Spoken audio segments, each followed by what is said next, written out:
Good afternoon to all of you. I hope आप सभी को मेरी आवाज़ क्लियर आ रही होगी। अगर क्लियर आ रही है एक बार वाई टाइप कर दीजिए। क्लास जो है अब शुरू करने जा रहे हैं।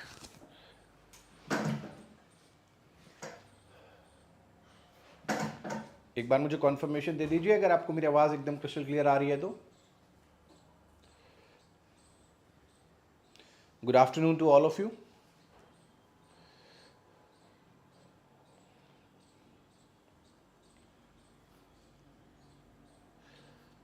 चलिए, आज का भी क्लास जैसे कि हमने कल का क्लास लगाया था प्रीवियस ईयर 2023 में जो क्वेश्चंस पूछे गए हैं अलग अलग बैंकिंग एग्जाम्स में, उन्हीं क्वेश्चंस को हम टारगेट कर रहे थे। मॉडरेट लेवल के क्वेश्चंस को कर रहे थे, एडवांस लेवल के क्वेश्चंस को कर रहे थे। आज भी हम इस सेशन में यही सिलसिला जो है जारी रखेंगे। हमारा ऑब्जेक्टिव है कि जितने भी प्रैक्टिस सेशंस हम लगाएं, कम से कम पिछले 4 या 5 सालों में जितने भी सवाल जो है हमारे बैंकिंग पैटर्न में पूछे गए हैं, चाहे वो आईबीपीएस पीओ हो, मेंस हो, एसओ हो, क्योंकि सभी में सिमिलर स्ट्रक्चर्स आते हैं, एसबीआई पीओ हो, मेंस हो, यानी हम हर चीज को जो है कवर कर पाए इसमें। उससे क्या होगा, उससे हमें आइडिया लगने लग जाएगा कि जो भी हमने प्रिपेयर किया है पास में उसके लिए हम कितना तैयार हैं, प्लस हम जितने भी पैटर्न्स पॉसिबल हो सकते हैं उन सब से भी रूबरू हो जाएंगे। इसके अलावा 11 बजे वाला जो हमारा यूट्यूब पर सेशन होता है वो भी आपको क्या काम करता है, वो आपको इनोवेटिव तरीके से, अगर आपका पेपर थोड़ा और हाई लेवल का आता है उसके लिए भी तैयार करने की कोशिश करता है। आज देखिए, हम सुबह 11 बजे वाले सेशन में जो है हमने पैसेज नहीं किया था, तो इसीलिए ये प्रैक्टिस सेशन हम पैसेज से ही शुरू कर रहे हैं। और ये समझिएगा, ये पैसेज जो है 2023 में ही किसी एग्जाम में आया हुआ है। कौन सा एग्जाम है वो मैं पैसेज के बाद बताऊंगा आपको। आपको क्या करना है, आपको इसको पढ़ना है और बहुत ध्यान से समझना है कि ये क्या कहने की कोशिश कर रहा है, क्या इसमें एसेंशियल इंफॉर्मेशन दे रखी है, उसके बाद इसको टारगेट करना है। क्वेश्चन जो आप देखेंगे, एमसीक्यूज देखेंगे, वो आपको उसी पैटर्न में दिखाई देंगे जिस पैटर्न में पूछे जाते हैं। मल्टीपल एमसीक्यूज जो है वो आपको देखने को मिलेंगे, सिंगल एमसीक्यूज देखने के लिए मिलेंगे, जैसे हम सुबह एडिटोरियल सेशन में करते हैं। तो मैं उम्मीद कर रहा हूं कि ये जो आज का पेपर है क्या है, मॉडरेट लेवल का है। लगभग लगभग मैं आपको 35 क्वेश्चंस करवाने वाला हूं। अगर आप ढंग से तैयार हैं तो मेरा एक्सपेक्टेशन है कहीं ना कहीं आप आज के क्लास में 27 प्लस तो स्कोर करेंगे, अगर आप बढ़िया जबरदस्त तरीके से तैयार हैं। ये मेरा एक्सपेक्टेशन है। कम ज्यादा हो सकते हैं, लेकिन आप ये टारगेट करके लेकर चलिएगा अपने दिमाग में कि भैया आज इतने तो स्कोर करने हैं हमने। क्लियर है? चलिए शुरुआत करते हैं पैसेज के साथ। सबसे पहले पहला हिस्सा पढ़ने के लिए मैं आपको 1 मिनट का समय दे रहा हूं, क्योंकि थोड़ा सा ये कंपैरेटिवली छोटा हिस्सा है पढ़ने के लिए। चलो, आपका समय जो है शुरू होता है अब। पढ़िए पूरे फोकस के साथ, एवरीबडी।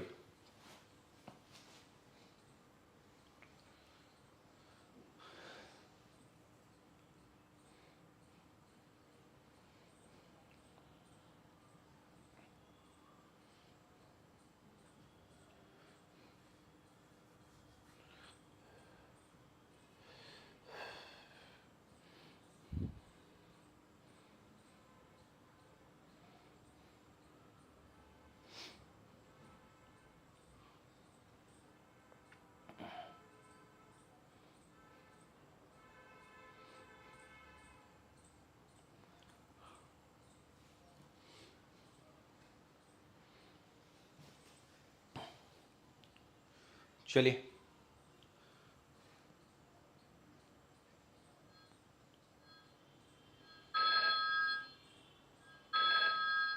चलिए, आई होप आपने इसको पढ़ लिया होगा। ठीक है, इसके बाद मैं इसकी समराइजेशन कराऊंगा आपको, लेकिन पहले मैं चाहता हूं कि दूसरा हिस्सा जो है ये भी आप पढ़िए। 45 सेकेंड्स का टाइम मैं इसको पढ़ने के लिए दे रहा हूं, जिस हिसाब से इसका लेंथ है।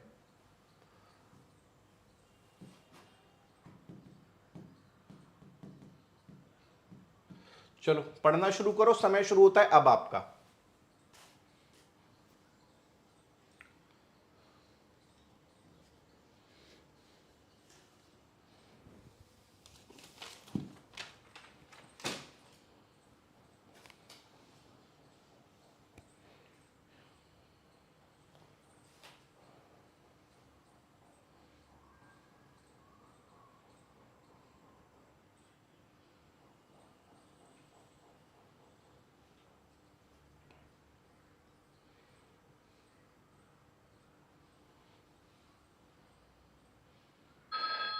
चलिए, आई होप आपने पढ़ लिया होगा। अब देखो ये पैसेज जो है मॉडरेट इंग्लिश लैंग्वेज में लिखा हुआ है।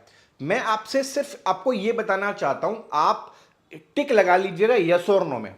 अगर आपको ये पता चल पाया इस पैसेज से, ये पैसेज विमेन के लिए जो प्रोडक्ट्स बनते हैं उनको प्राइसिंग हाई उसकी की जाती है as compare to main.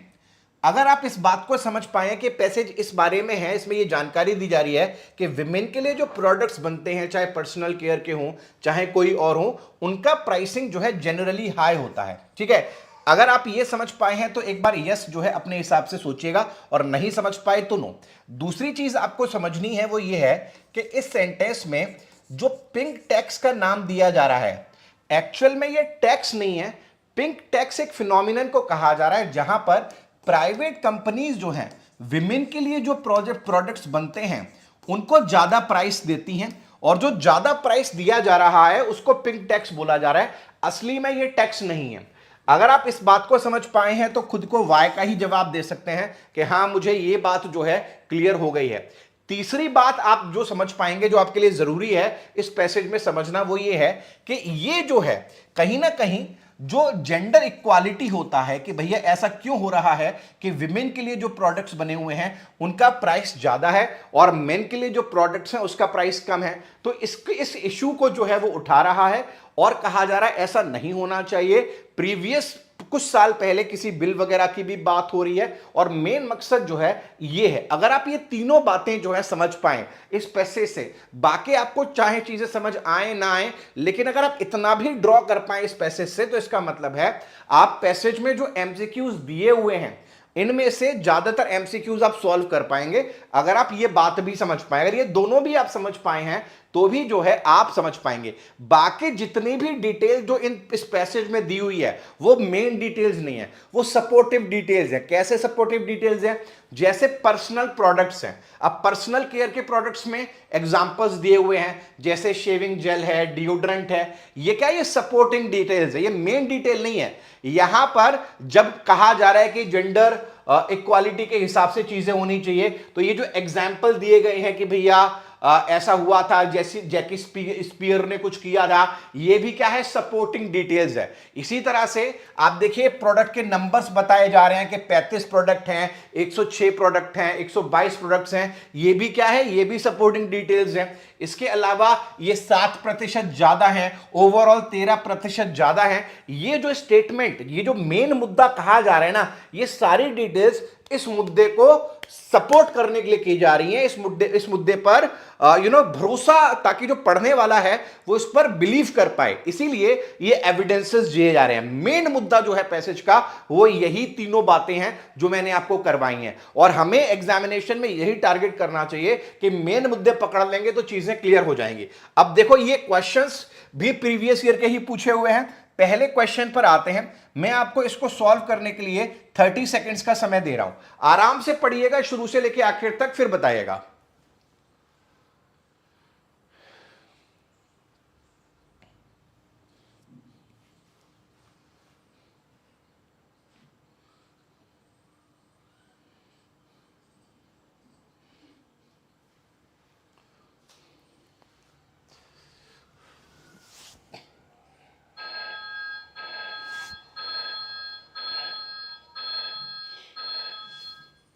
What is the motive behind the imposition of the pink tax? अब यहां पर पूछा जा रहा है कि ये जो पिंक टैक्स जिसके बारे में बात की जा रही है, इसके इंपोजिशन को, इसको जो लागू किया है, इसका आखिर मकसद क्या है? अब देखो मकसद जब बात हो रही है तो आप पहला ऑप्शन पढ़ो, to offer more products and services to meet the needs of the female demographic in society. जो विमेन हैं उनकी जरूरतों को पूरा करने के लिए इसे ऑफर किया जा रहा है। आप जानते हैं पिंक टैक्स का रेफरेंस पैसेज में नेगेटिवली दिया गया है, तो अगर नेगेटिवली दिया हुआ है तो इसका पॉजिटिव आंसर तो हो नहीं सकता, ये आप यहां से उड़ा देंगे। The pink tax is primarily collected to support the advancement of women. Women के एडवांसमेंट को सपोर्ट करता है। आप जानते हैं कि यह भी पॉजिटिव आंसर है, आपको इसके लिए पैसेज की खाक खंगालने की जरूरत नहीं है, यह आपका कॉमन सेंस कह रहा है कि ये पॉजिटिव आंसर्स हैं, हो ही नहीं सकते। To eliminate the tax disparity, जो टैक्स में इनइक्वालिटी हो गई है, डिस्पैरिटी का मतलब क्या है, इनइक्वालिटी हो गई है, उसको खत्म करने के लिए लागू किया जा रहा है। ये भी पॉजिटिव आंसर है, ये भी नहीं हो सकता।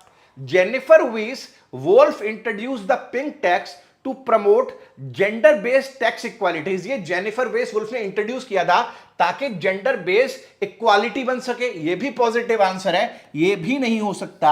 असल में पिंक टैक्स क्या है, पिंक टैक्स जो है एक माध्यम है जहां पर कंपनीज, जो प्राइवेट कंपनीज है वो मानती हैं कि वो कैपिटलाइज कर सकते हैं। कैपिटलाइज का मतलब क्या होता है, बेनिफिट उठा सकती हैं, फायदा उठा सकती हैं। किससे, ये जो जेंडर बेस्ड ब्रांडिंग है, अलग अलग ब्रांडिंग जो है, इसके आधार पर कंपनीज का फायदा उठाने का एक जरिया है ये, यही पैसेज में बोला गया है। इसका ई ऑप्शन जो है राइट आंसर है। एलिमिनेशन टेक्निक से आप सीधा ई आंसर पर पहुंचेंगे। आपको पूरा पैसेज नहीं भी समझ में आया तो आपको पता है कि अगर इसका मकसद पूछा जा रहा है तो नेगेटिव ही होगा, और आप अगर पैसेज नहीं भी पढ़ा है ढंग से तो आपको ये पहले 4 ऑप्शन क्लियरली पॉजिटिव दिखाई दे रहे हैं, आंसर हो ही नहीं सकते। ये बात समझ में आई। चलिए दूसरे क्वेश्चन पर आते हैं।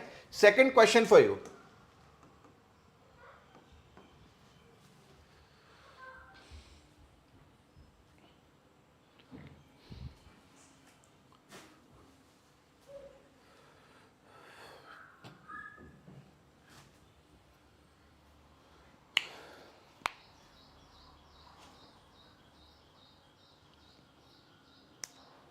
What does the author mean by in other words it's not actually a tax? Passage में जब ऑथर कहता है कि पिंक टैक्स एक्चुअली में टैक्स नहीं है तो वो क्या कहना चाहता है। अब ऑथर तो पिंक टैक्स का परसेप्शन क्या है, नेगेटिव है, तो इसका मतलब है ऑथर कुछ ना कुछ नेगेटिव ही कहना चाहता होगा, जो इंप्रेशन दे रहा होगा वो तो पॉजिटिव नहीं होगा। तो देखो, pink tax is not the actual tax as it is only levied on women. Pink tax actual tax नहीं है क्योंकि सिर्फ वर्ब वुमेन पर लगता है। अभी मैं क्वेश्चन मार्क लगा रहा हूं। दूसरा देखिए, an actual tax is levied on the society only after collecting the pink tax. पहले पिंक टैक्स कलेक्ट किया जाता है फिर एक्चुअल टैक्स लगाया जाता है। बकवास ऑप्शन है ये। जेंडर बेस्ड प्राइसिंग और pink tax is merely an extension to the actual tax impose by the government. ये जो पिंक टैक्स है ये कुछ नहीं है, एक एक्सटेंशन है जो जनरल टैक्स सरकार हमारे ऊपर लगाती है। अभी मैं क्वेश्चन मार्क लगा रहा हूं। Gender based pricing is only a pricing strategy by private companies. अगर आप पैसेज में सिर्फ इस लाइन को ही समझ लें, it is not actually a tax, ये जब टैक्स है ही नहीं तो यहां पर आप देखोगे ये एक्चुअल टैक्स नहीं है, फलना टैक्स है तो आखिर टैक्स ही ना, गलत हो गया। एक्चुअल टैक्स जो होता है वो सोसाइटी पर आता है, पिंक टैक्स लगाने के बाद कोई लॉजिक नहीं इस बात का। जेंडर बेस्ड प्राइसिंग और पिंक टैक्स जो है एक्चुअल टैक्स से पहले लगाया था, इसका कोई आंसर नहीं। पिंक टैक्स एक्चुअली में टैक्स नहीं है, ये एक स्ट्रैटेजी है जो प्राइवेट कंपनीज ने बनाई हुई है विमेन के प्रोडक्ट्स को महंगा करने के लिए। डी जो है इसका राइट आंसर है और कोई हो ही नहीं सकता। तीसरा सवाल पढ़िए जरा, मल्टीपल ऑप्शन बेस्ड क्वेश्चन है ये। 40 सेकेंड्स दे रहा हूं, आराम से आप पढ़ो इसलिए।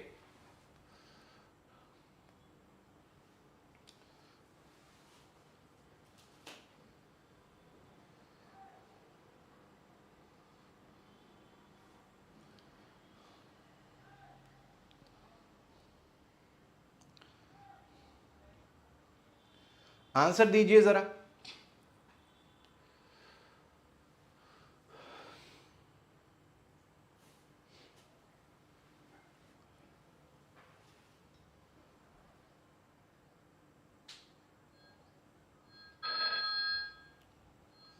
अब देखो, ऐसे जो क्वेश्चंस होते हैं ना, ये फैक्ट बेस्ड क्वेश्चंस होते हैं। फैक्ट बेस्ड क्वेश्चंस क्यों होते हैं? अब देखो, आपके लिए एग्जामिनेशन में हर सवाल पर पीछे जाकर देखने का, पैसेज में जाकर देखने का अर्थ नहीं बनता। नहीं तो आप क्या करोगे, बहुत ज्यादा समय लगा लोगे। लेकिन ये जो क्वेश्चंस होते हैं यहां पर आप तुरंत विद इन सेकेंड्स जाके देख सकते हो पीछे कि एक्चुअल क्या लिखा हुआ है। कभी कभी क्या होता है, पढ़ते पढ़ते हम भूल जाते हैं या कंफ्यूज होता है, 7% इसके लिए कहा था या इसके लिए कहा था, इसके लिए 13 था, इसके लिए 7 था, इसके लिए 7 था, इसके लिए 13 था। तो इसके लिए बेस्ट स्ट्रेटेजी क्या है? अगर आपको याद है अच्छी बात है, आप आंसर मार्क कर दो। अगर नहीं है तो यहां पर देखिए क्लियर हिंट दिए हुए हैं, 7%, 13% और देखो यहां पर लिखा हुआ है जैकी स्पियर। यानी ये तीनों रेफरेंसेस जो हैं बड़े आसानी से ढूंढे जा सकते हैं पैसेज में। पहला पढ़ते हैं, if the in the toys and accessories category product intended for girls were on average price 7% higher.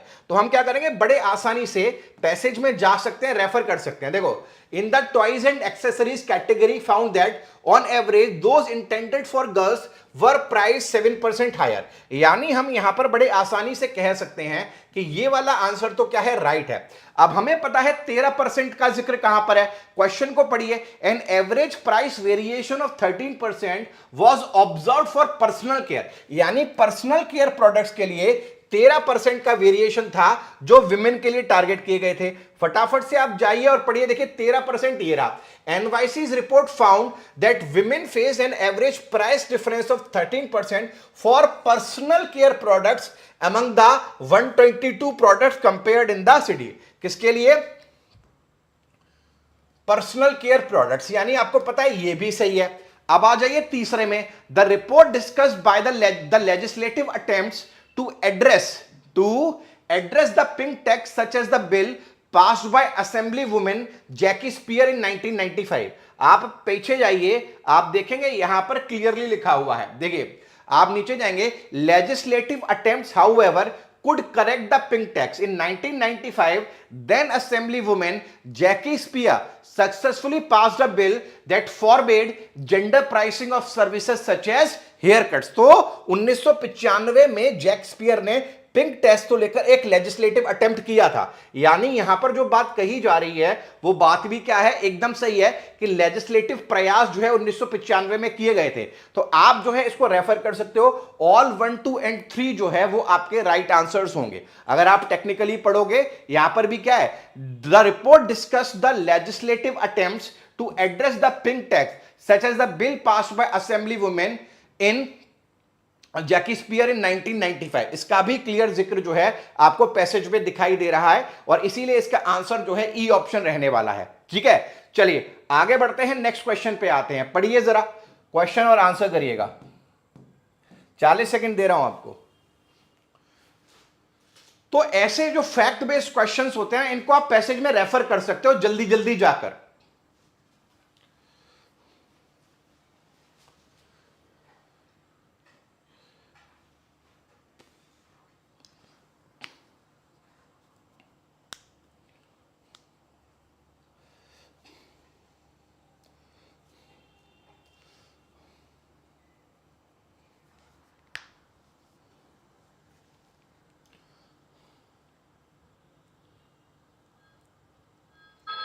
अब देखो, ये जो क्वेश्चंस होते हैं ना, ये लॉजिक बेस्ड क्वेश्चन होते हैं।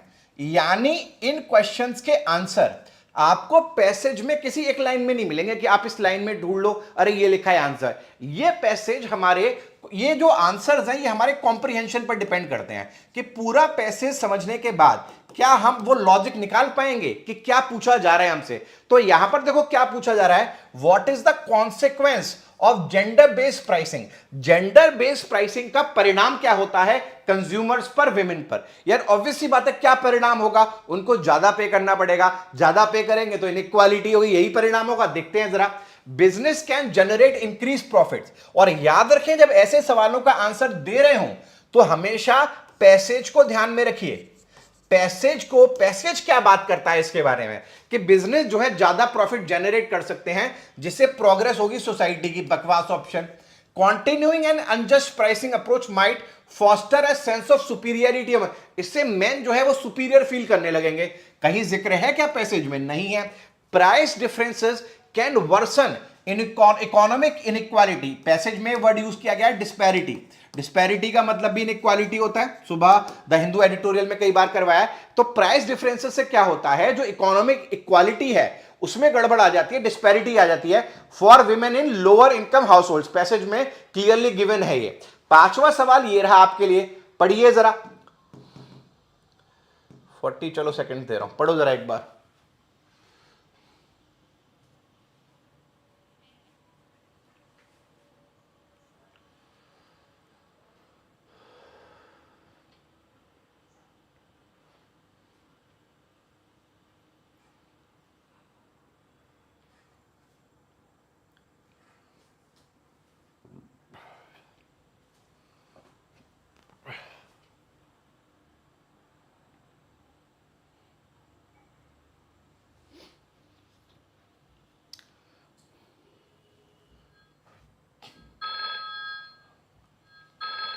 देखो, जब आप इस क्वेश्चन को एग्जाम में देखते हो, क्वेश्चन क्या है कि according to the passage which of the following statement is false.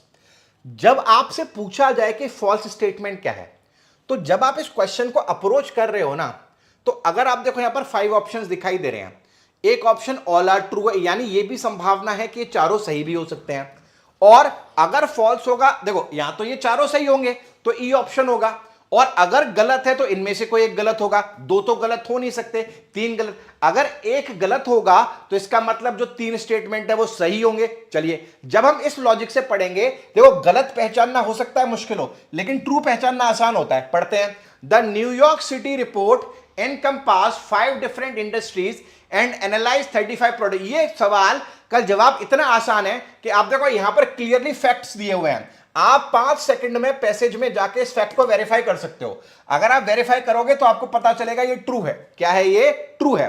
अब आ जाइए, Jackie Speier successfully passed a bill that prohibited gender based pricing for services.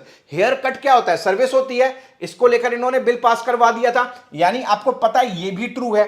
ठीक है, अब आ जाइए सी ऑप्शन पे, the impact of the pink tax is confined to a select range of product categories of the study. ये जो pink tax का impact है ये लिमिटेड है सर्टेन कैटेगरीज के लिए, सर्टेन कैटेगरीज के लिए। अभी मैं क्वेश्चन मार्क लगा रहा हूं यहां पर।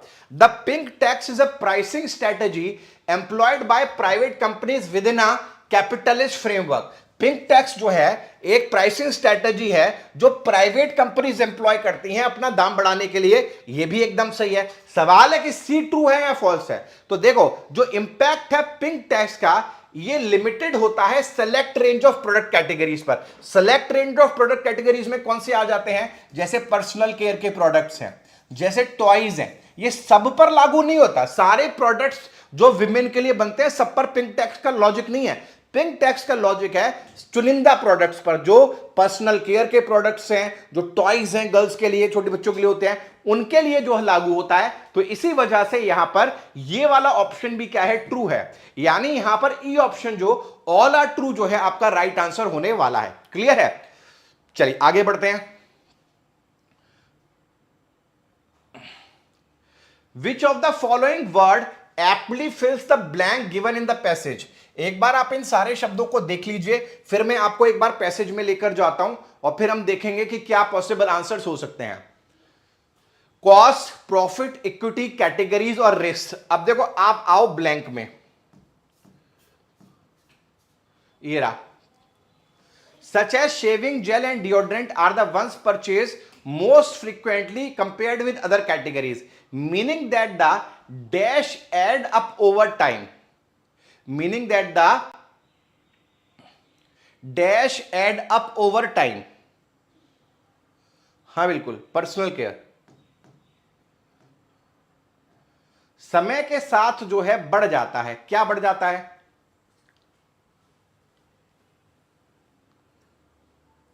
सोचिए क्या आंसर आएगा। Dash ed over time.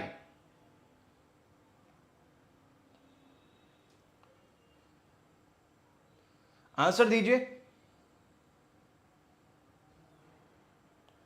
Cost की बात हो रही है।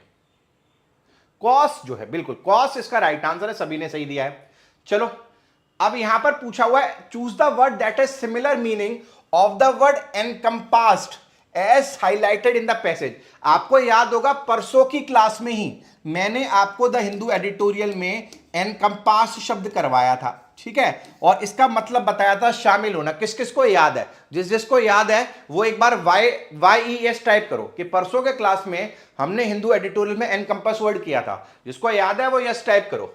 और हमने पढ़ा था कि जो एनकम्पास वर्ड होता है इसका मतलब इंक्लूड करना होता है, शामिल करना होता है। तो ये देखो, इंक्लूडेड इसका राइट आंसर है। और ये 2023 का ही पेपर है। मैं आपको बता रहा हूं ना कि जब आप हिंदू एडिटोरियल करते हो ना तो आपकी ज्यादातर चीजें पहले ही क्लियर होती हैं। यहां पर पता है कंपटीशन के फील्ड में दिक्कत ये नहीं है कि हमसे इंग्लिश होती नहीं है, दिक्कत ये हम करना नहीं चाहते।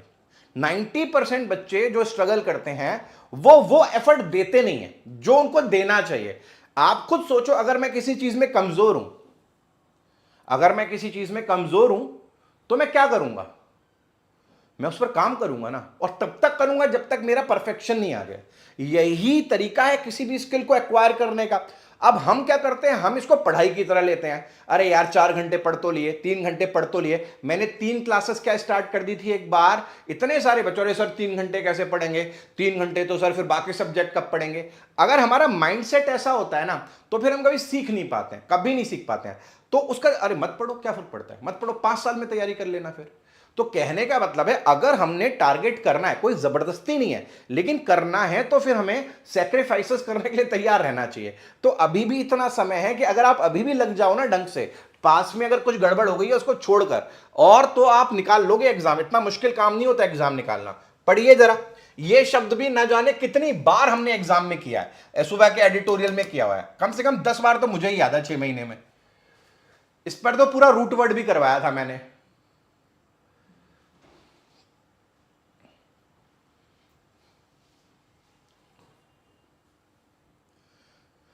डिस्पैरिटी, पैरिटी इक्वालिटी को बोलते हैं, तो इनइक्वालिटी हो गया। इनइक्वालिटी का मतलब सिनोनिम कौन सा होगा? एम्बिग्विटी का मतलब कंफ्यूजन होता है, डायलेमा का मतलब कंफ्यूजन होता है, डिल्यूजन का मतलब इल्यूजन होता है, भ्रम होता है। अभी हमने डिल्यूजन वर्ड किया था 2-3 दिन पहले एडिटोरियल में। ऑथेंटिक का मतलब जेन्युइन होता है। राइट आंसर क्या है? वेरिएंस। वेरिएंस का मतलब होता है बराबर ना होना, समान ना होना। अगर किसी चीज में वेरिएंस है, it means that they are not equal. A इसका राइट आंसर है। 9th क्वेश्चन ये रहा आपके लिए, पढ़िए। ये शब्द भी मैंने आपको एडिटोरियल में करवाया है। एंटोनिम पूछा जा रहा है।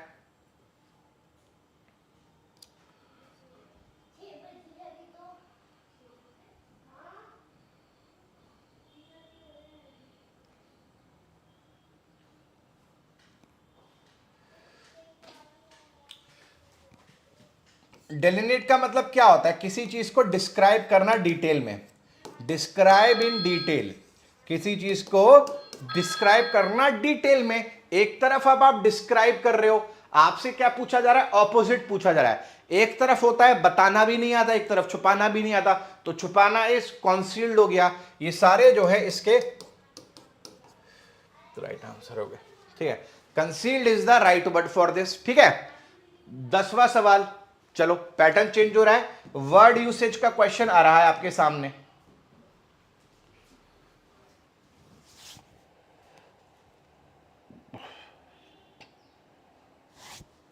पढ़िए जरा इसको एक बार।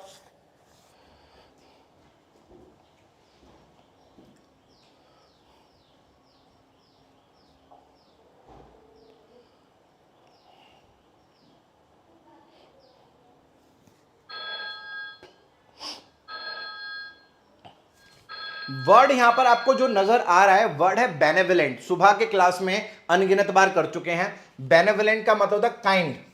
रूट भी करवा चुका हूं इसका, कि बेने से जो शब्द स्टार्ट होते हैं उनको हम बोलते हैं, वो अच्छी अच्छी बातें बताते हैं। गुड का मतलब होता है। तो kind man, the kind man donated a substantial amount, सही है। Her kind nature often led her to volunteer at various charities, सही है। लेकिन बेनेवलेंट डिक्टेटर कैसे हो सकता है? ये गलत है। ए और बी जो है हमारा राइट आंसर है। ए ऑप्शन को हम बड़े आसानी से जो है क्लिक कर सकते हैं। बहुत इजी सवाल था वर्ड यूसेज का। चलो अगले वर्ड पर देखते हैं। वर्ड है फ्रूगल। फ्रूगल शब्द भी मैंने आपको एडिटोरियल में करवाया हुआ है, पढ़िए जरा इसको एक बार। और ये सारे प्रीवियस ईयर के सवाल हैं, एक भी मेरा बनाया हुआ नहीं है। All are from last year exams.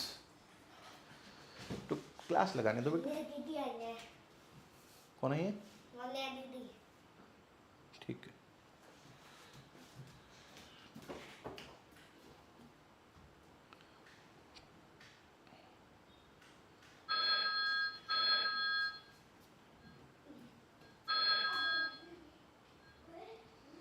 चलिए, फ्रूगल का मतलब होता है बहुत छोटा, स्मॉल हो गया, मीगर हो गया, मतलब जितना जरूरत है उससे ज्यादा, मतलब कम से कम, एकदम मतलब निम्न। कहते हैं ना कि भाई जितने में काम चल जाए उतना, उसको हम फ्रूगल कहते हैं, ठीक है। Despite his frugal lifestyle he manage to save enough money. हालांकि उसकी लाइफस्टाइल बहुत ही सिंपल थी, बहुत कम चीजें थी, लेकिन फिर भी उसने पैसे बचा लिए, सही है एकदम। The frugal chef used every part of the vegetable to minimise waste. जो फ्रूगल शेफ था उसने हर वेजिटेबल का पार्ट जो है वो इस्तेमाल किया ताकि वो वेस्ट ना हो जाए, और उसने डिलीशियस मील्स जो हैं वो बनाई। अब देखिए, her frugal spending habits led her to buy expensive clothes only during sales which often frustrate. अब उसकी जो स्पेंडिंग हैबिट्स थी वो क्या थी, बड़ी फ्रूगल थी, यानी बड़ा कम पैसा खर्च करती थी, इसीलिए हमेशा सेल्स में कपड़े लिया करती थी। इससे उसके फ्रेंड्स फ्रस्ट्रेट हो गए, ये भी सही है। यहां पर आप देखोगे the frugal chef, frugal chef का यहां पर लॉजिक देखिए, इसको फ्रूगल शेफ क्यों कहा जा रहा है? इसको फ्रूगल शेफ इसलिए कहा जा रहा है क्योंकि इसने बड़े ही ध्यान से छोटी छोटी चीजों का इस्तेमाल किया, हर चीज का इस्तेमाल किया ताकि कुछ भी वेस्ट ना हो जाए। तीनों सेंटेंसेस एकदम सही हैं। All A B and C जो है इसका राइट आंसर रहने वाला है। All A B and C will be the right answer to this question. Clear है? चलिए,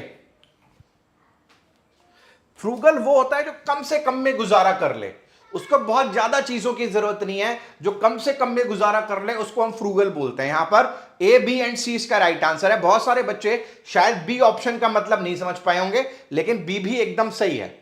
आ जाइए, ये वर्ड भी मैंने आपको एडिटोरियल में करवाया है, सुपर मॉक्स में भी कई बार करवाया है, करिए जरा, ये भी प्रीवियस ईयर का सवाल है।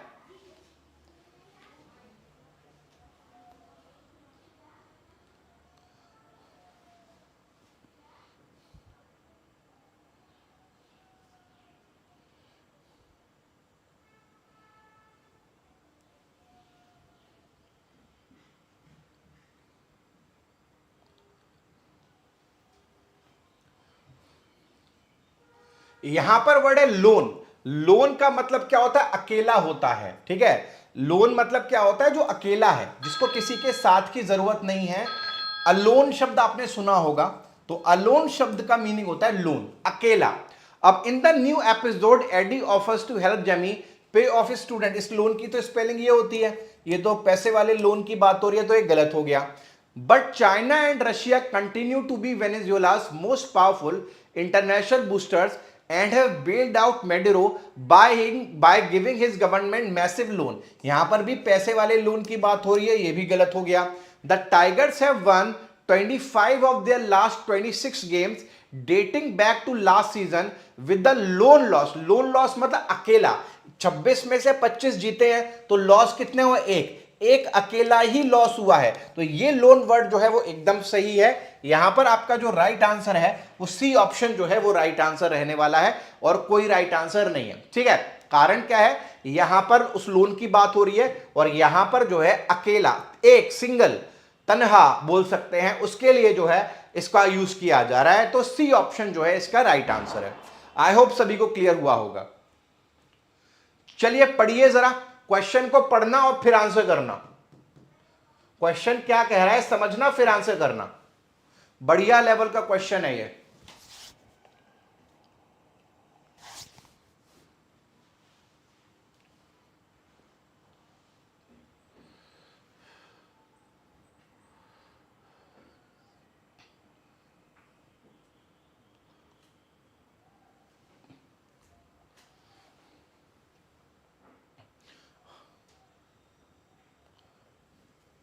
अब देखो, ये इस क्वेश्चन में पता है क्या कह रहे हैं?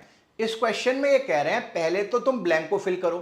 जब ब्लैंक को फिल कर लोगे तो जो बाकी बचा हुआ हिस्सा है उसमें कहीं ग्रामेटिकल एरर है, वो हिस्सा बताओ जिसमें ग्रामेटिकल एरर है, उस हिस्से को मार्क कर दो, और जो आंसर है ब्लैंक का वो फिल कर दो। अब आपको देखो क्या समझना है, क्या कहा जा रहा है? India's performance in international sporting events has been dash because of which an increase in parents willingness to allow children to take down sports as a career option has been seen। हमें context समझना पड़ेगा। अब देखो यहां पर कहा जा रहा है भारत का परफॉर्मेंस जो है इंटरनेशनल स्पोर्टिंग इवेंट्स में, अब हो सकता है वो बढ़ रहा हो सकता है वो खराब हो रहा हो, हमें यहां तक कुछ पता नहीं चलता।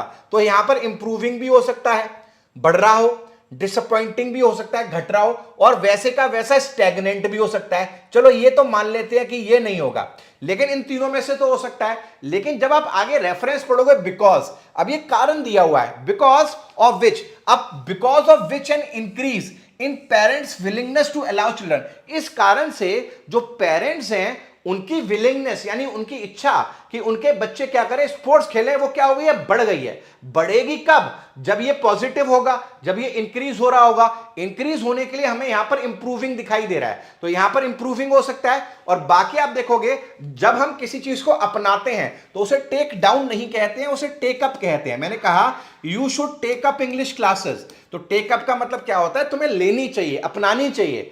टेक डाउन का मतलब होता है किसी को हरा देना, डिस्ट्रॉय कर देना और लीव कर देना। टेक अप यहां पर तो डी पार्ट में आपके एरर है और ये जो है आपका राइट आंसर रहने वाला है। आई होप क्लियर हुआ होगा। ये जो पैटर्न है ये भी आपको एग्जामिनेशन में देखने को मिलता है। क्लियर है, सारा खेल किसका है, कॉन्टेक्स्ट का। यहां पर कॉन्टेक्स्ट समझने की जरूरत है। आ जाइए अगले सवाल पर, पढ़िए जरा। अब लॉजिक आपको मिलना शुरू हो गया होगा, पढ़िए जरा इसको।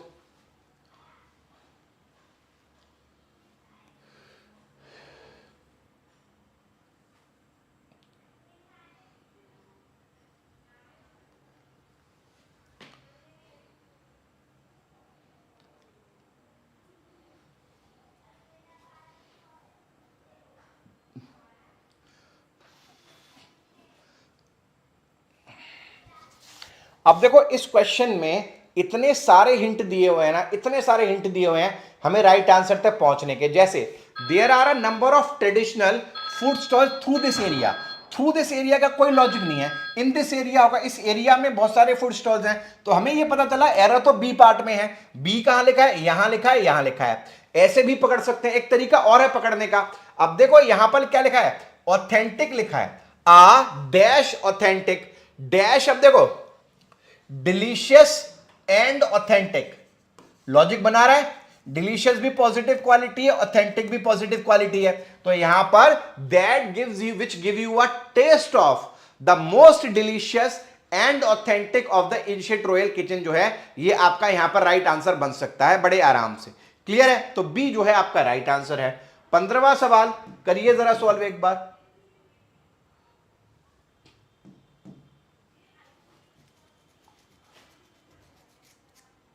अच्छा इसमें वही लगाया, चलो।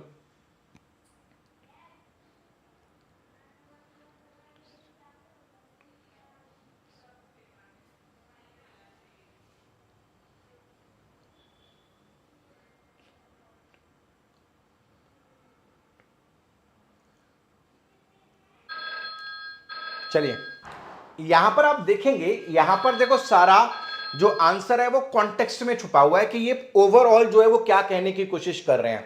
She used to work in double shift, वो डबल शिफ्ट में काम किया करती थी बैंगल मेकिंग फैक्ट्री में, in order to support her children's education, अपने बच्चों की एजुकेशन को सपोर्ट करने के लिए। क्योंकि उसका मानना था, she firmly believe that the only way her children, सिर्फ एक रास्ता जिस तरह से उसके बच्चे पॉवर्टी से बाहर निकल सकते हैं। When we come out of something, बाहर निकलने के लिए हम आउट प्रपोजिशन यूज करते हैं।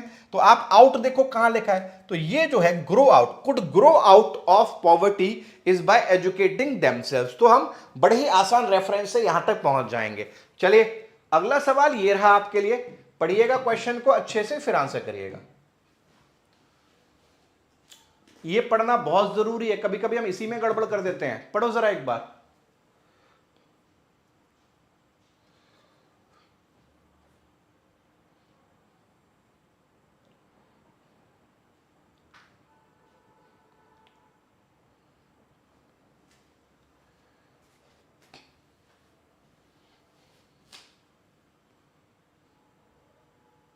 बहुत आसान है, बहुत आसान है। देखो समझो जरा क्या कहा जा रहा है। We are no longer just dealing with happiness, हम सिर्फ जो है हैप्पीनेस से डील नहीं कर रहे हैं into a philosophical sense. It has, अब आगे देखो क्या लिखा है, it has became something. It has became something नहीं होगा, हैज के बाद हमें थर्ड फॉर्म चाहिए। पहली फॉर्म बिकम होती है, दूसरी बिकेम होती है और तीसरी बिकम होती है। तो हमें पता है कि थर्ड फॉर्म तो बिकम है, वहां बिकम आएगा, तो हमें पता है बी वाला एरर होगा, इन दोनों में से कोई एक हो सकता है। तो आगे पढ़िए, it has become something that can be monitored and measured including by our behaviour. अब इंक्लूडिंग बाय अवर बिहेवियर का कोई लॉजिक नहीं है, इंक्लूडिंग अवर बिहेवियर होगा, ठीक है, including our behaviour use of social media. तो यहां पर बाय जो है वो गलत दिया हुआ है। एरर कहां पर है, एरर आप देखेंगे एरर जो है आपके सी पार्ट में और बी पार्ट में है, सेकंड पार्ट जो है वो आपका एरर है, ठीक है। ये आपका जो है एरर है, including by our behaviour we are no longer just dealing with happiness into a philosophical sense, it has become something that can be monitored and measured including, नहीं ये सही है my mistake, ये सही है, एरर कहां पर है, यहां पर है, into नहीं आएगा, इन आएगा। we are no longer just dealing with happiness in a philosophical sense, into a philosophical sense नहीं, ये यहां पर फ्रेज की तरह यूज हो रहा है, एकदम सही है ये। यहां पर ए और बी जो है इसका राइट आंसर है, ए और बी जो है इसका राइट आंसर रहने वाला है, मैंने पढ़ा नहीं, वहां इनटू लिखा हुआ है, क्लियर है। तो ये जो है आपका राइट आंसर है। एलिवेट बैच मंडे से शुरू हो जाएगा, मंडे से क्लासेस स्टार्ट हो जाएंगी उसकी, और 2 आवर्स की क्लासेस रहेंगी। अगर कोई बच्चा जिसने डबल बैच ले रखा है तो 2 आवर्स की क्लासेस रहेंगी एलिवेट की फ्रॉम मंडे। चलिए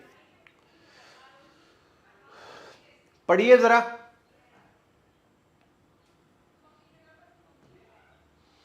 सॉल्व करिए इसको जरा एक बार।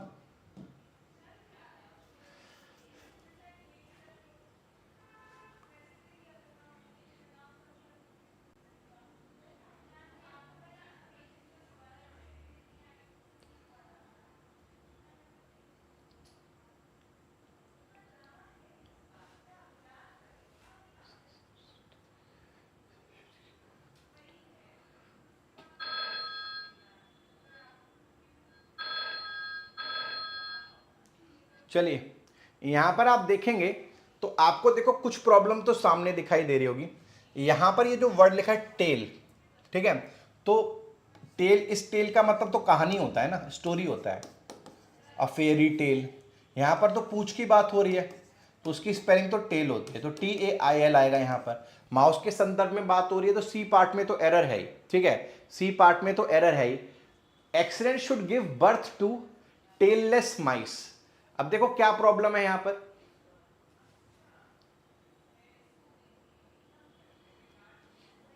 आंसर बताओ क्या है।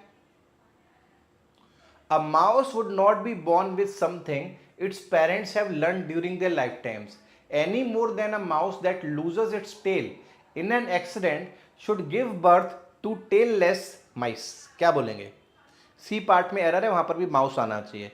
वो अगर उसने अपने जीवन में अपनी पूंछ खो दी है तो उसको जन्म भी वो टेललेस माउस को ही देगी, ये कहने की कोशिश यहां पर की जा रही है, ठीक है। सी और डी इसका राइट आंसर है। अगला सवाल पढ़िए।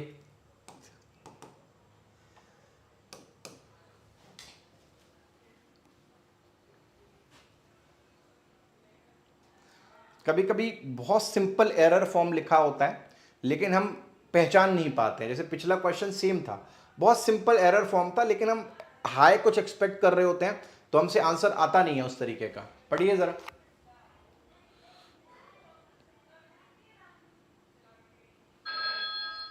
Starting in the 1960s, major automotive manufacturers such as Ford and General Motors along with Honda and others established an, यहां पर n का कोई लॉजिक नहीं है, established a non-profit organization known as the National Highway Traffic Administration। Error कहां पर है, सिर्फ और सिर्फ डी पार्ट में है, ओनली डी जो है चौथा वाला पार्ट जो है उसका एरर रहने वाला है, क्लियर है। चलिए आते हैं नेक्स्ट क्वेश्चन पर, पढ़िए जरा और आंसर करिएगा।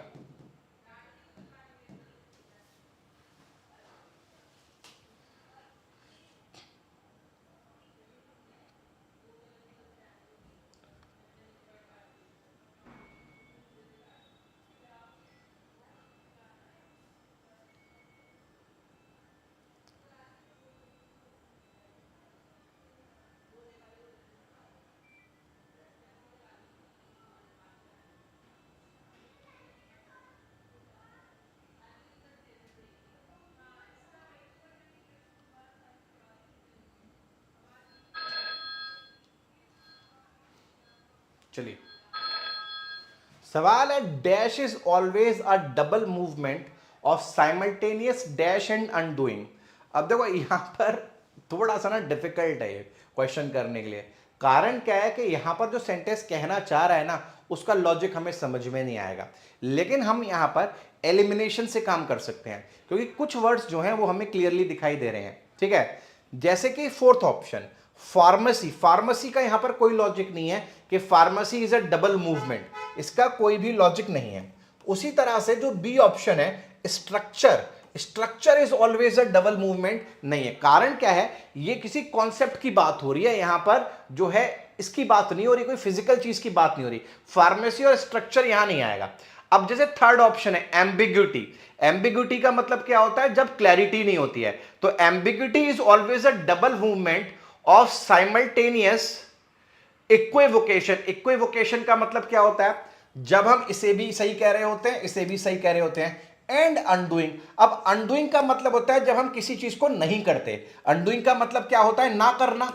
अब ना करना और इक्विवोकेशन का कोई लॉजिक नहीं है, जबकि हम जानते हैं एंड जो है हमेशा सेम चीजों को जोड़ता है। अब हमें पता है कि यहां पर अगर हम इक्विवोकेशन लगा देंगे तो इक्विवोकेशन और अनडूइंग दोनों अलग अलग शब्द हैं। लेकिन अगर हम पहले ऑप्शन को देखें, भले ही हमें डीकंस्ट्रक्शन का मतलब ना पता हो, लेकिन हमें एफर्मेशन का मतलब जरूर पता होना चाहिए। जब हम किसी चीज को एफर्म करते हैं तो इसका मतलब है हम उस टास्क को करने के लिए क्या है, रेडी हैं, हम कुछ करना चाह रहे हैं। एफर्मेशन का मतलब होता है किसी चीज को करने के लिए दी गई स्वीकृति, किसी चीज को करना एंड अनडूइंग, ये दोनों जो है वो लॉजिक बना रहे हैं। तो यहां पर आपका पहला ऑप्शन राइट आंसर होगा और कोई ऑप्शन राइट आंसर नहीं हो सकता। डीकंस्ट्रक्शन एक लिटरेरी फॉर्म होता है, ये लिटरेचर से लिया हुआ सेंटेंस है, पता नहीं एग्जाम में क्यों पूछा गया, लेकिन फिर भी जब ऐसे डिफिकल्ट सवाल हमारे सामने टकरा जाएं तो जो हमारे बस में है ना, जो हमारे लिए पॉसिबल है, हम उसको टारगेट कर सकते हैं और जो कॉन्सेप्ट्स हमने सीखे हुए हैं उनके आधार पर आंसर दे सकते हैं। जैसे हमने पहले इन दोनों को एलिमिनेट किया, अब हमें पता है कि इक्विवोकेशन यहां पर नहीं आ सकता। करना ना करना, करना और ना करने का लॉजिक है, करना ना करना, तो हमें यहां पर जो है आंसर मिलने का जो है वो रहेगा। क्लियर है, 19 का ए आंसर है। चलो पढ़ो जरा इसको, एक बार आंसर करो। अच्छे क्वेश्चंस हैं, ये काफी बढ़िया सवाल है।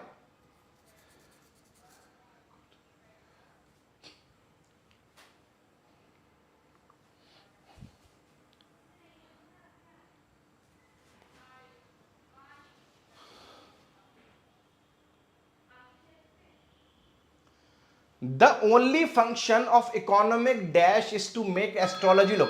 अब देखो ऐसे क्वेश्चंस को वही बच्चा आंसर कर सकता है जो सिर्फ रीड करना तो जानता ही है, साथ में जो अलग अलग स्टाइल्स होती हैं, टोन होती है, जैसे सरकाजम हो गया, जैसे ऑप्टिमिज्म हो गया, जो हमें सुबह हिंदू एडिटोरियल में देखने के लिए मिलती है, वो जो इस बात को समझता है ना, वो ऐसे क्वेश्चंस को आंसर कर पाएगा। जो सिर्फ वर्ड बाय वर्ड हिंदी निकाल रहा है उससे आंसर नहीं निकलेगा। ये पता है क्या कहने की कोशिश कर रहा है, ये सरकाजम दिखा रहा है, कह रहा है कि जो इकोनॉमिक फोरकास्टिंग होती है ना, कि हम कहते हैं कि चलो शेयर मार्केट इतना ज्यादा उछलेगा कल, जो इकोनॉमिक फोरकास्टिंग है ना, जो लोग इसमें विश्वास रखते हैं वो एस्ट्रोलॉजी क्या लगती है उसके सामने, रिस्पेक्टेबल लगती है। वो कहने की कोशिश कर रहा है कि इकोनॉमिक फोरकास्टिंग एक ऐसी चीज है जिसके सामने जो एस्ट्रोलॉजी है कि भैया आपके ग्रह ठीक नहीं चल रहे हैं, ये रिस्पेक्टेबल लगता है। मतलब एस्ट्रोलॉजी से शायद तुम्हारा काम बन जाएगा, लेकिन ये अगर तुम इकोनॉमिक फोरकास्टिंग कर रहे हो ना तो तुम्हारा कुछ नहीं होने वाला, क्योंकि ये कभी सही नहीं होता। ये सही हो सकता है लेकिन ये सही नहीं हो सकता, ये ज्यादा रिस्पेक्टेबल लगता है। मतलब तुक्का ये भी है, तुक्का ये भी है, लेकिन ये तुक्का कभी लगता नहीं है, ये तब भी लग जाएगा लेकिन वो कभी नहीं लगेगा। सरकाजम जो है वो दिखाने की कोशिश की जा रही है, मेन से उठाया हुआ सवाल है ये। चलो पढ़ो जरा एक बार।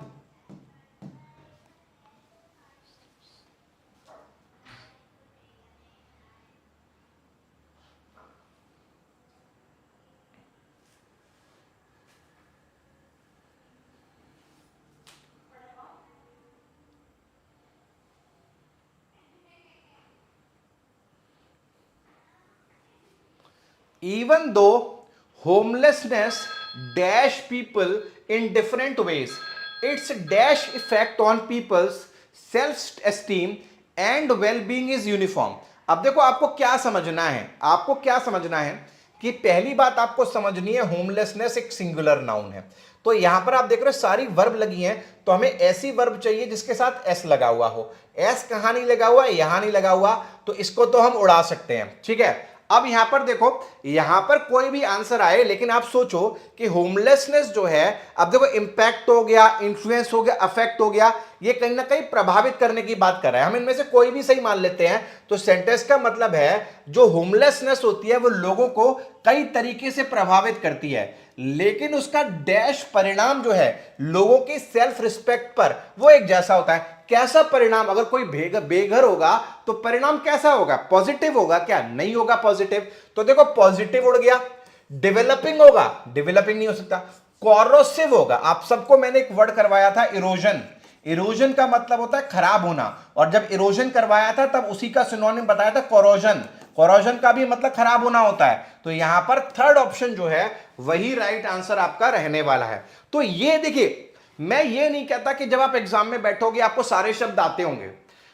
अगर आपको ये लगता है कि फिलर सिर्फ वोकैब के बारे में मुझे इसका भी मतलब पता हो, इसका भी पता हो, नहीं, it is a combination of all the three things, your reading style, your reading skills, your vocabulary and your grammar. Grammar अच्छी है तो इस ऑप्शन को उड़ा दोगे, रीडिंग अच्छी है तो पता चल जाएगा कि ये और ये नहीं आ सकते बिना वोकैब जाने, क्योंकि पॉजिटिव डेवलपिंग का मतलब तो सभी को पता होता है, हाँ है ना। तो यहां तो वोकैब जानने की जरूरत ही नहीं है। और तुम ये सोचो मुझे इसका भी मतलब पता हो, इसका भी, तो ऐसा होता नहीं है। जनरली कभी ना कभी कुछ ऐसा शब्द टकरा जाएगा जो आपको नहीं पता होगा। उस केस में हमेशा अपने कॉन्टेक्स्ट पे विश्वास रखो कि कॉन्टेक्स्ट क्या हमें हिंट दे रहा है, वहां पर क्या आंसर हो सकता है। क्लियर है?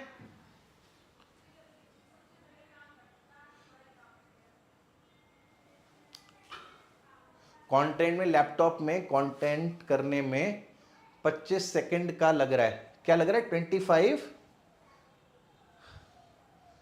अच्छा, गैप आ रहा है क्या 25 सेकंड का? वो मैं लेटेंसी कम कर दूंगा इसकी, अगर आ रहा है तो।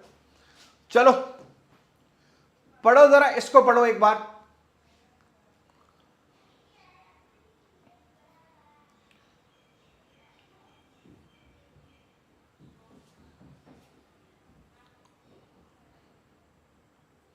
ये भी आसान है।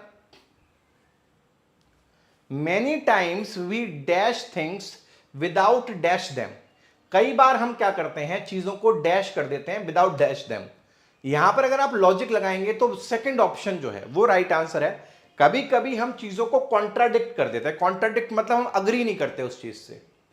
विदाउट अंडरस्टैंडिंग, बिना समझे हम कह देते हैं ये गलत है, बिना समझे हम कह देते हैं ये गलत है। तो यहां पर कॉन्ट्राडिक्ट और अंडरस्टैंडिंग इसका राइट आंसर है। Second option is the right answer for this. अगला सवाल। चलो भैया आते हैं हमारे किस पर, आते हैं हमारे सेंटेंस रीअरेंजमेंट पर। टाइमर मैं लगा नहीं रहा हूं, तुम्हें थोड़ा कंफर्टेबल करना चाह रहा हूं। पढ़ो जरा और मुझे बताओ क्या पॉसिबल आंसर दिख रहा है यहां पर।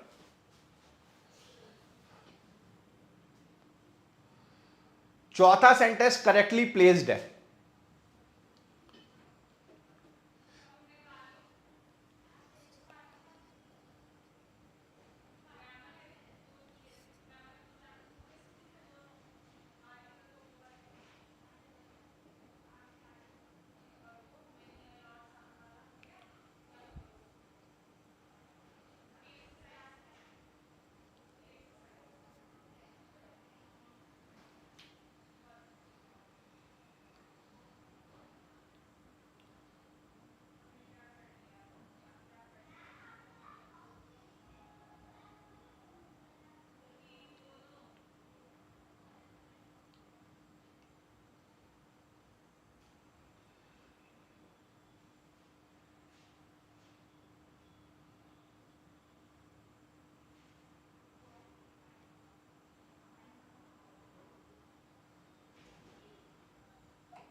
पढ़ लो एक बार, डन टाइप करना कि पहला क्या होगा, दूसरा क्या होगा।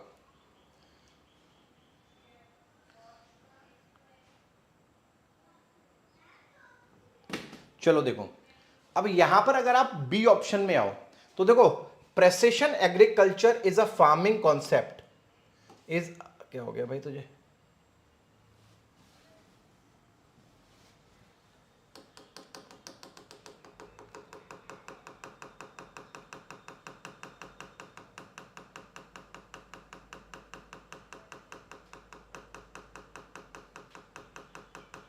हाँ। देखो, अगर आप बी ऑप्शन को देखोगे तो यहां पर आपको ये तो पता चल गया होगा कि ये पूरा पैसेज जो है प्रेसिशन एग्रीकल्चर के बारे में है। तो यहां पर देखो डिफाइन किया जा रहा है कि precision agriculture is a farming concept based on observing, measuring and responding to agriculture needs with the help of satellites, GPS and drone technologies, यानी बी जो है पहला वाला है। अब देखो यहां पर डिफाइन कर दिया, डिफाइन करने के बाद एडिशनल डिटेल्स दी जाती हैं। एडिशनल डिटेल्स कहां दी हुई है? ए में दी हुई हैं। तो यहां पर देखोगे, the goal of precision agriculture is to optimise output while preserving resources और इनपुट्स, यानी ए ऑप्शन जो है वो भी हमें डिफाइन कर रहा है कि प्रेसिशन एग्रीकल्चर होता क्या है। ठीक है, जो गोल है प्रेसिशन एग्रीकल्चर का वो आउटपुट को ऑप्टिमाइज करना है, रिसोर्सेज को प्रिजर्व करके और इनपुट करके। ठीक है, अब देखो यहां पर क्या लिखा है, while preserving resources और inputs।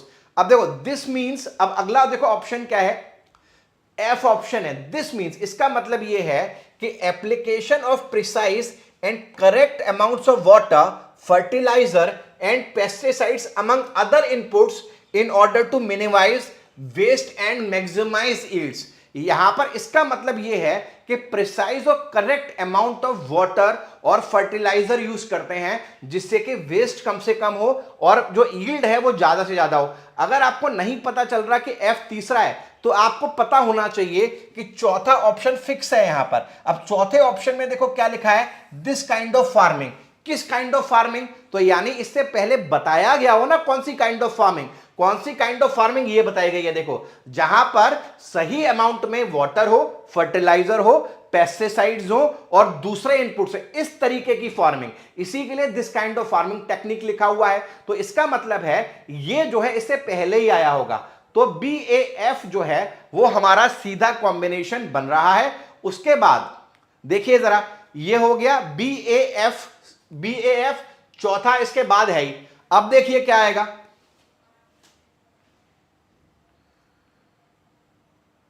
इसके बाद देखिए क्या पॉसिबिलिटी बनती दिख रही है। बी ए एफ मैंने बता दिया, अब देखो क्या पॉसिबल हो सकता है।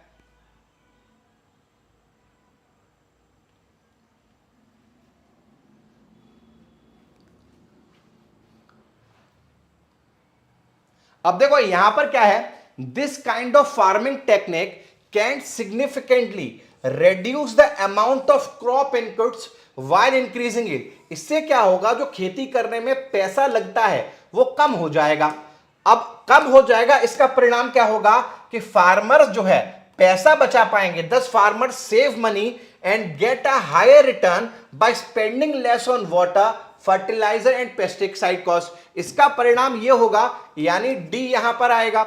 उसके बाद देखिए एक परिणाम बता दिया क्या होगा, पैसा कम खर्च होगा। दूसरा परिणाम अनदर सिग्निफिकेंट बेनिफिट, पहला फायदा दूसरा फायदा, ये रहा ई और आखिरी में बच गया सी, ये आएगा। ये अच्छे लेवल का अरेंजमेंट है, लेकिन अगर इस पर समय बिताया जाए तो ये बड़े आराम से सॉल्व होने वाला है। इसमें बहुत सारे हिंट दिए हुए हैं।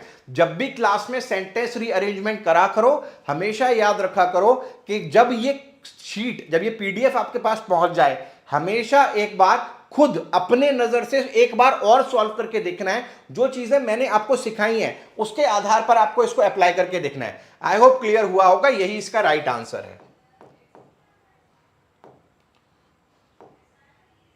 आंसर भी लिखा था मैंने। चलिए यहां पर स्पेलिंग बेस्ड एरर्स हैं, पढ़िए जरा।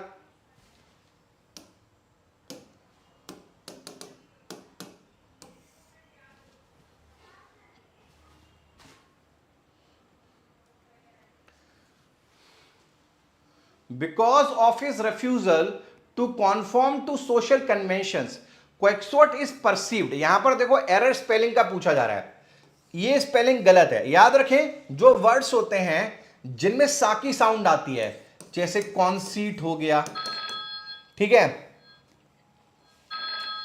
रिसीट हो गया,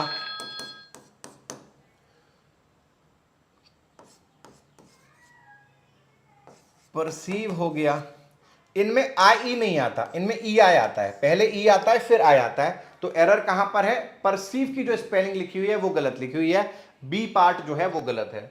चलो अगला देखिए, पढ़िए जरा।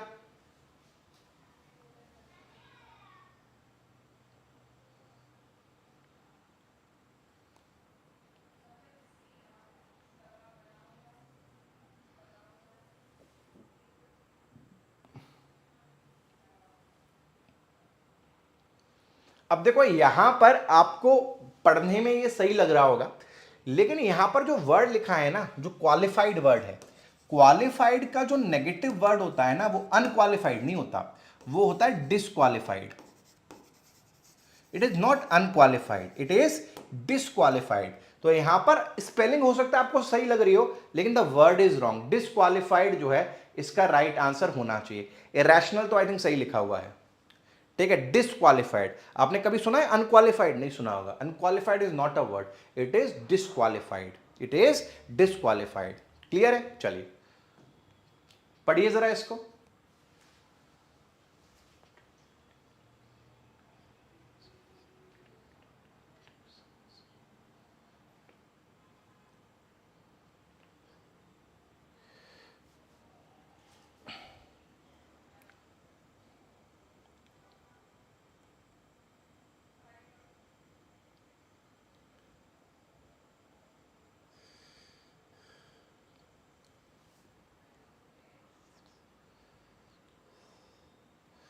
ये बेवकूफ बनाने वाली बातें हैं। देखो आप इसको ऐसे पकड़ सकते हो, ट्रांसेंड, ट्रांसेंड की स्पेलिंग क्या होती है? ये होती है, ठीक है, एकदम सही ये होती है, ठीक है, एकदम सही लिखी हुई है। इसके बाद एंटेलिस्ट, ये भी एकदम सही लिखी है। This is right, this is right, this is right, this is right, no errors का सेंटेंस है। बहुत सारे बच्चे इसको ही दे आएंगे क्योंकि उन्होंने इतनी लंबी स्पेलिंग जो है वो देखी नहीं होती है, ठीक है। इसमें क्या है? नो एरर वाली सिचुएशन है, ठीक है। आई थिंक टाइम हम ऊपर निकल चुके हैं। मुझे जरा बताना एक बार, 30 में से कितने नंबर बने हैं आपके आज के क्लास में? जरा आइडिया दीजिए, 30 में से कितने नंबर बने हैं आज आपके? Out of 30 how many marks have you got?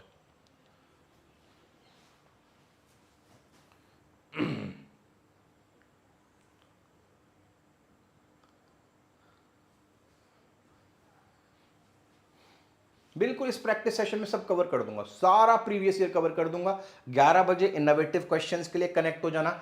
मैं कुछ सोच रहा हूं कि 11 बजे वाली जो वाईटी क्लास है उसका भी लिंक जो है आपके पेड बैच में डाल दूंगा, ताकि रिवीजन के समय आपको इधर उधर ना भटकना पड़े। मेरे हिसाब से देखो, अगर आप इसमें लगभग 20-21 नंबर ला रहे हो ना, तो आप बहुत सेफ जोन में हो, ठीक है। आप बड़े आराम से जो है अच्छा कर जाओगे। अगर आप 15 प्लस ला रहे हो तो आप थोड़ा सा पुश और दो ना, तो आप सेफ जोन में बड़े आराम से आ सकते हो, ठीक है। उससे कम अगर आप ला रहे हो तो आपको बहुत ज़्यादा हार्ड वर्क की ज़रूरत है। रेगुलर रहो, कंसिस्टेंट रहो, ठीक है। अभी मेरा तबीयत ठीक हो रहा है तो धीरे धीरे मैं ज़्यादा काम करने की हालत में आ रहा हूँ, तो कोशिश करूँगा कि आपके लिए 3-4 मैराथन्स भी लेकर आऊँ। अभी कमिट नहीं कर रहा हूँ, बट मेरी पूरी कोशिश रहेगी कि दिवाली के जस्ट बाद 4 दिन तो जो है वो मैराथन लगाऊँ। तो उसके लिए होपफुली वो भी हम कर पाएंगे, लेकिन नहीं भी लग पाती तो भी इतना कुछ कंटेंट है आपके पास करने के लिए कि कंटेंट आप करते रहिए, कम नहीं पड़ेगा। आपके पास बहुत कंटेंट है करने के लिए, ठीक है। सेल्फ मॉक ज़रूर लगाइएगा, उसका एनालिसिस ज़रूर करिएगा। जो सेल्फ मॉक्स होते हैं उसके बिना काम नहीं चलेगा। चलिए मिलते हैं आपसे, ध्यान रखिएगा, पढ़ते रहिएगा। ये मैं अभी तुरंत अपलोड कर दे रहा हूँ ये पीडीएफ, तो तुरंत एक बार देख लेना। बहुत बढ़िया।